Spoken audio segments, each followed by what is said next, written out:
Economía global y políticas macroeconómicas.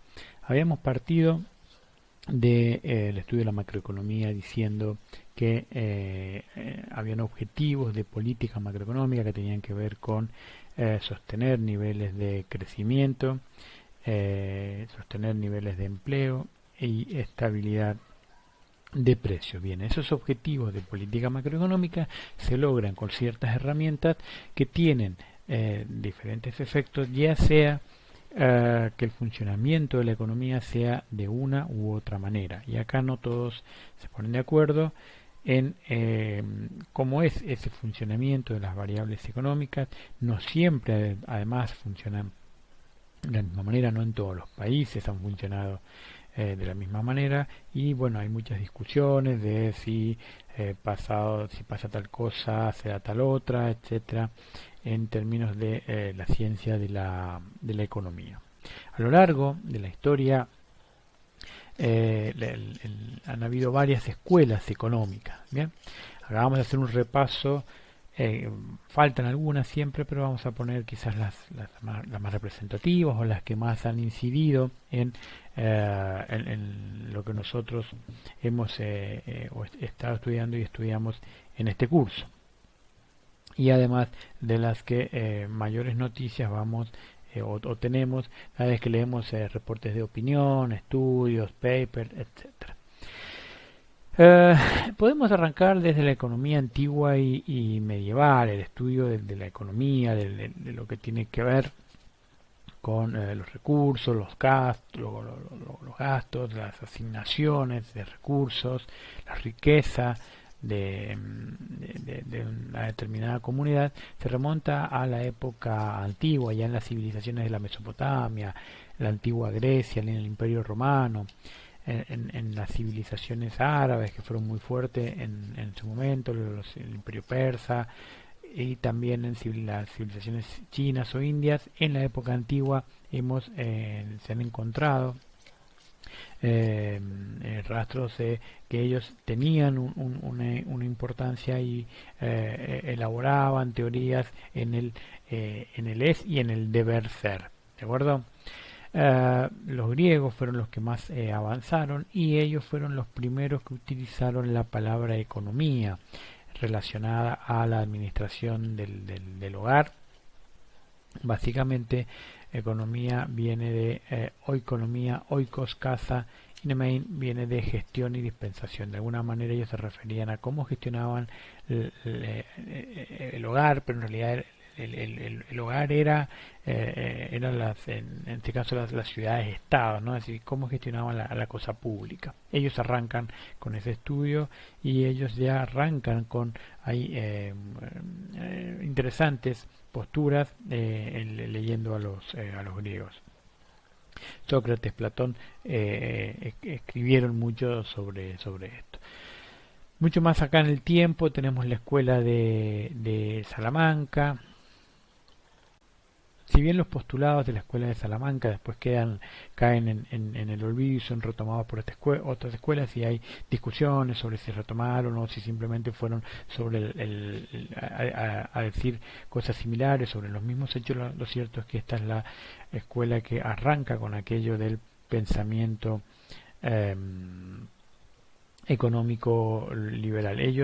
El contexto histórico en el que ellos se mueven, estamos hablando del siglo XVI aproximadamente, llega al siglo XVI y XVII, tiene que ver con la caída de España. España era la gran potencia europea, y concomitantemente con el descubrimiento de América, la ampliación de lo que era el territorio bajo dominio español, que de repente se multiplica por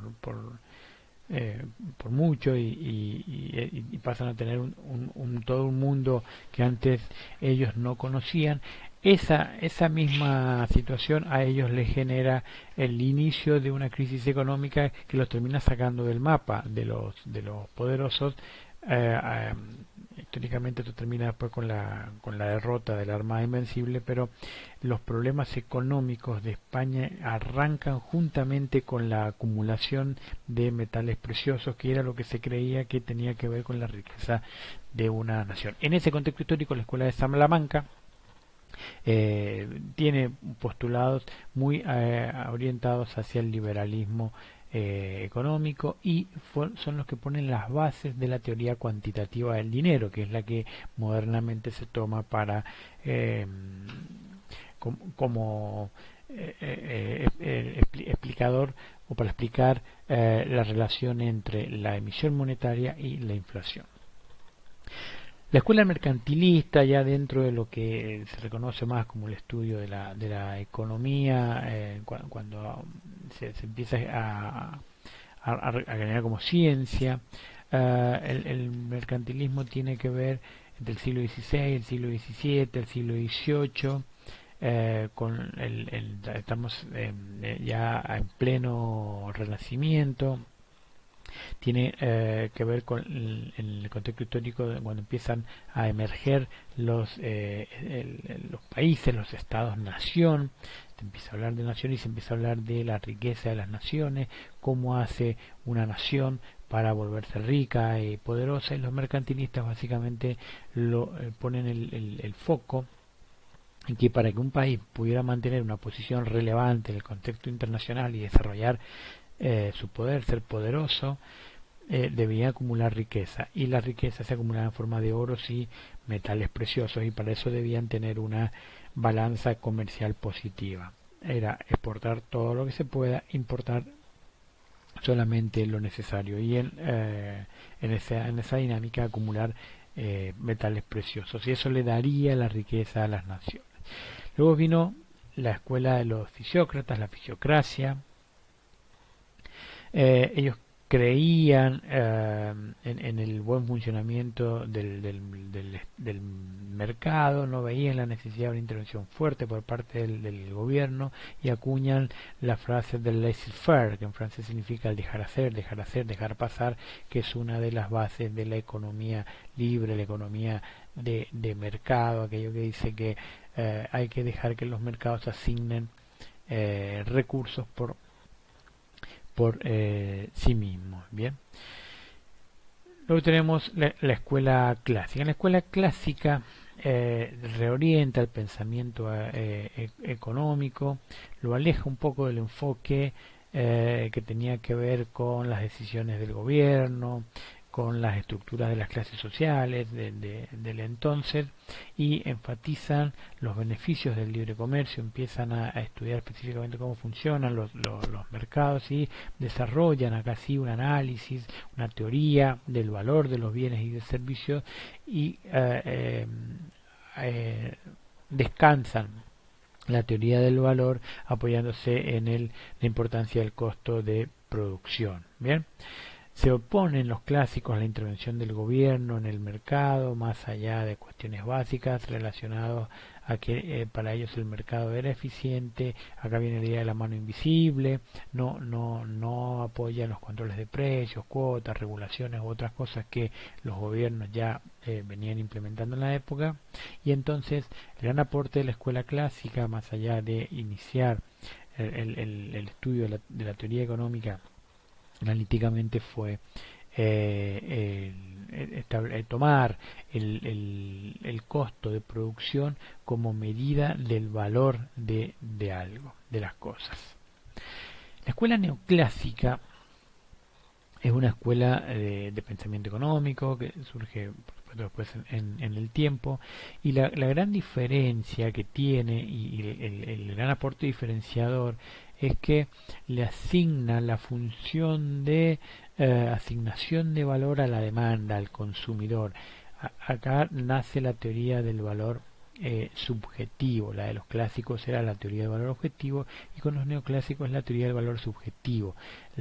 Algo ya no vale por el trabajo por que tiene en su producción, por el costo de producción, sino que en la teoría del valor subjetivo que los neoclásicos adoptan, las cosas valen de acuerdo a lo que alguien esté dispuesto a pagar por ellas. Bien, acá hay varios grupos, digamos, o subescuelas. Están los marginalistas, a partir de los cuales se hace una síntesis y se llega a el análisis marginal, que es el análisis microeconómico que nosotros tomamos, por el cual explicamos el funcionamiento de los mercados.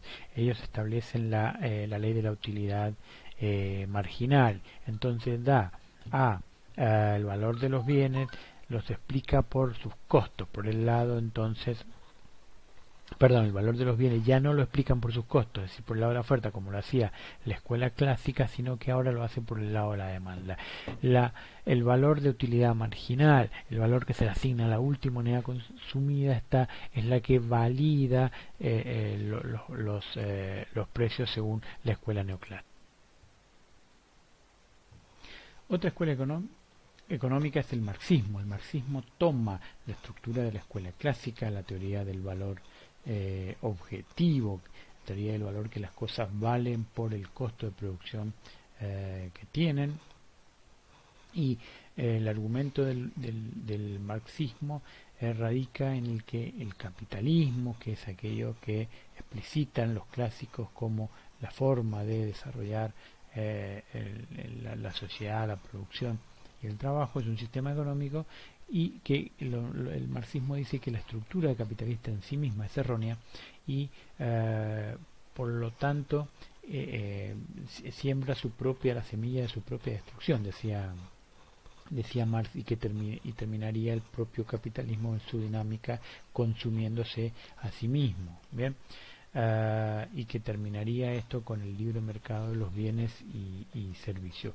¿Por qué? Porque para Marx el problema clave del capitalismo es que generaba la explotación de los trabajadores. Entonces esa explotación iba a tener un límite, y cuando los trabajadores ya en un extremo de explotación se levantaran contra los patrones, los propietarios de los bienes de producción, con los propietarios del capital, eso iba a generar la semilla de la destrucción del sistema capitalista. Entre otras cosas, él establece la teoría de la tasa de plusvalía, que era que, dado el valor objetivo de las cosas, que las cosas valen por su costo de producción, y en ese costo de producción el factor trabajo tiene un papel importante, y la retribución al factor trabajo está muy por debajo de su aporte al valor de las cosas, y la diferencia entre lo que los trabajadores aportan al valor de las cosas y lo que realmente reciben, que se lo deja el dueño del capital, le llamó la plusvalía. La escuela austríaca es una escuela que aparece y vuelve a retomar las ideas de las políticas liberales no intervencionistas. Ellos retoman la idea de que el Estado no debería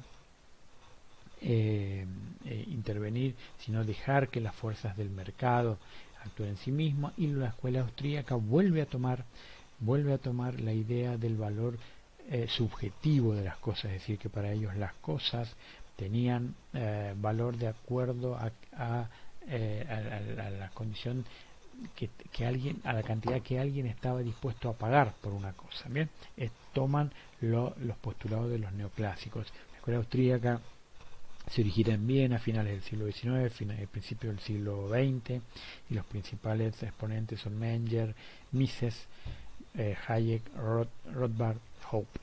Bien, ellos rechazan la matematización de la economía y del empirismo, y optan por realizar deducciones a partir de acciones que son autoevidentes o hechos irrefutables. Para ellos sus postulados los realizan a partir de hechos que consideran irrefutables, por lo tanto son de esa manera y no podrían ser de otra. Luego tenemos el keynesianismo. ¿Qué es el keynesianismo? Keynes fue un economista inglés que trabajó en Inglaterra, pero también trabajó para los Estados Unidos. Y básicamente Keynes aparece con su doctrina, su escuela, si se puede llamar así, en el contexto de la Gran Depresión que sigue a la caída de la bolsa del año 29. En los años 30 hay una gran depresión, primero en los Estados Unidos, después se globaliza. Ha sido la depresión más grande, bueno, hasta ahora veremos cómo termina lo de la pandemia y cuál fue más grande, pero del mundo moderno, digamos, fue la crisis económica más grande que hay. En ese contexto histórico, Keynes aparece y él habla de las insuficiencias de demanda, él habla de los ciclos económicos, él habla de la necesidad de tener que estimular la demanda y que es el Estado el que debe propiciar ese estímulo de demanda una vez que los mercados por sí mismos no son capaces de reaccionar ante una crisis tan fuerte como la que se vivía en esa época, y que si reaccionan tarde. Ahí acuña la famosa frase: en el largo plazo estamos todos muertos y lo que necesitamos son impulsos de demanda. Sienta las bases para lo que es el estudio de la macroeconomía. Las escuelas discutían el origen del valor, el comportamiento de los mercados, de alguna manera lo que nosotros hoy vemos en microeconomía, bueno, lo que vemos en macroeconomía, las bases del estudio de la macro como tal, los grandes problemas, circunstancias que afectan al total de la economía, surgen a partir, en su mayoría, del keynesianismo. El keynesianismo en sí mismo se toma como escuela, pero también podría tomarse como postulados de acción en determinadas circunstancias. Luego aparece la escuela de Chicago. La escuela de Chicago, estamos hablando ya entrado el siglo XX, se llama así porque muchos de sus máximos exponentes provenían de la Universidad de Chicago, provenían también del liberalismo económico. Es una escuela de una corriente de pensamiento que lo que hacen es rechazar los postulados del keynesianismo años después de que el keynesianismo había aparecido, y en otro contexto histórico, en contexto histórico de crecimiento, y de que empiezan a haber otros problemas. Estamos hablando del sistema Bretton Woods, la caída del sistema Bretton Woods, la cuestión monetaria, la relación entre emisión monetaria e inflación. La Escuela de Chicago toma todos estos temas, la intervención del Estado, y vuelven a promover el libre mercado y las ideas del monetarismo, aquello de que toda inflación en todo momento es un fenómeno monetario, y retoman la teoría cuantitativa del dinero. Milton Friedman, Stigler, que fueron premios Nobel de Economía, aparecen en esta escuela de Chicago. La economía institucional, ¿a qué se le llama economía institucional? Acá hubo un par de premios Nobel también más cercanos en el tiempo. Nace como una respuesta a la escuela neoclásica. No se preocupa de nuevo por las cuestiones de modelos matemáticos, sino lo que hace es desarrollar postulados a partir de la observación de datos estadísticos. ¿Bien? La escuela institucional o neoinstitucional sostiene la importancia de las instituciones que conforman el Estado y algunas otras de sectores no estatales incluso, para explicar las decisiones de la vida de las personas y de las empresas. Ellos dicen que no se puede excluir factores como la estructura del Estado, las instituciones presentes en un Estado, que incluyen la estructura legal de un Estado, para analizar la realidad, y que todas esas estructuras forman parte de un contexto, un complejo contexto, que más allá de las modelizaciones matemáticas son las que explican el porqué de los comportamientos de las variables económicas. Y ellos hacen aportes ligados también a las ciencias de la política, la sociología, la psicología. Esto tomó en las últimas décadas del siglo XX muchos economistas que no se inscribían directamente en otras corrientes económicas y hablaban de estas cuestiones. Bueno, se engloba, digamos, en un nombre que es la economía institucional.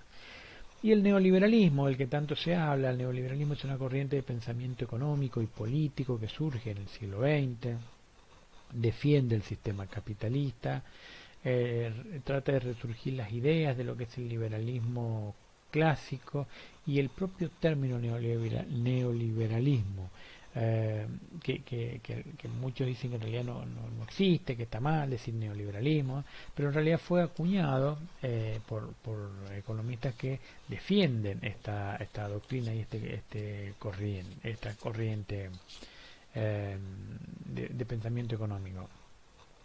Para ellos, la búsqueda es sobre estrategias que permitan encontrar senderos entre lo que es el liberalismo y la planificación económica por parte del Estado. Bien, estamos hablando del contexto de la Guerra Fría, dos grandes potencias, dos grandes sistemas, el capital por un lado, el capitalismo y el comunismo por el lado de la Unión Soviética y todos sus países satélites.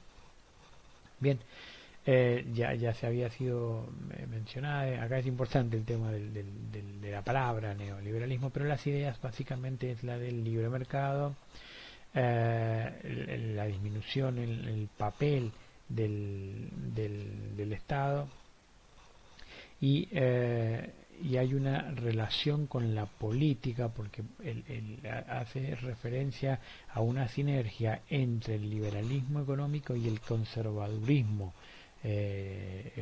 político, lo que en muchos lugares mucha gente llama también la derecha en cuestiones de política. Entonces esa combinación entre lo liberal para lo económico, pero no tanto liberalismo en lo social, sino atado a conservadurismos sociales, es en lo que hace hincapié la corriente de pensamiento a la que se le denomina, para bien o para mal, neoliberalismo. Para muchos, y para esta cátedra también, en realidad la principal diferencia que existe entre las escuelas económicas es el origen de la teoría del valor. ¿Cuál es la teoría del valor? ¿Cuál es el origen del valor de las cosas? Y la gran discusión es si ese valor es objetivo o subjetivo. El valor objetivo, aquello que decían los clásicos, es, explica que el valor de las cosas está dada por el trabajo puesto en ellas para alcanzarlas, es decir, el valor está dado por la oferta. Bien, ese es el valor objetivo, el costo de producción. Y en cambio, para los neoclásicos, tomados por las escuelas austríacas e inclusive por algunas del neoliberalismo, el valor es subjetivo. La teoría del valor en la que se apoyan es la del valor subjetivo. Dicen que las cosas valen porque alguien está dispuesto a pagarla y le otorga a la demanda la preeminencia sobre la determinación del valor de las cosas. En la escuela marginalista, la corriente marginalista que puede incluirse dentro de lo que es la neoclásico y que es donde se da el modelo de equilibrio general, donde se dan los modelos microeconómicos que nosotros estudiamos, en realidad hace como una síntesis, porque cuando uno obtiene el valor, el precio de mercado basado ya sea en el valor objetivo por el lado de la oferta, el valor subjetivo por el lado de la demanda, es decir, análisis marginal, donde se consideran los costos y también se considera la utilidad marginal, ese equilibrio microeconómico que nosotros estudiamos surge a partir del cambio de la teoría de valor objetivo a teoría de valor subjetivo y una síntesis que hace los marginalistas en el contexto de la escuela neoclásica. Pero entonces, para nosotros la principal diferencia de fondo está entre los clásicos y los neoclásicos y tiene que ver con el origen del valor de las cosas.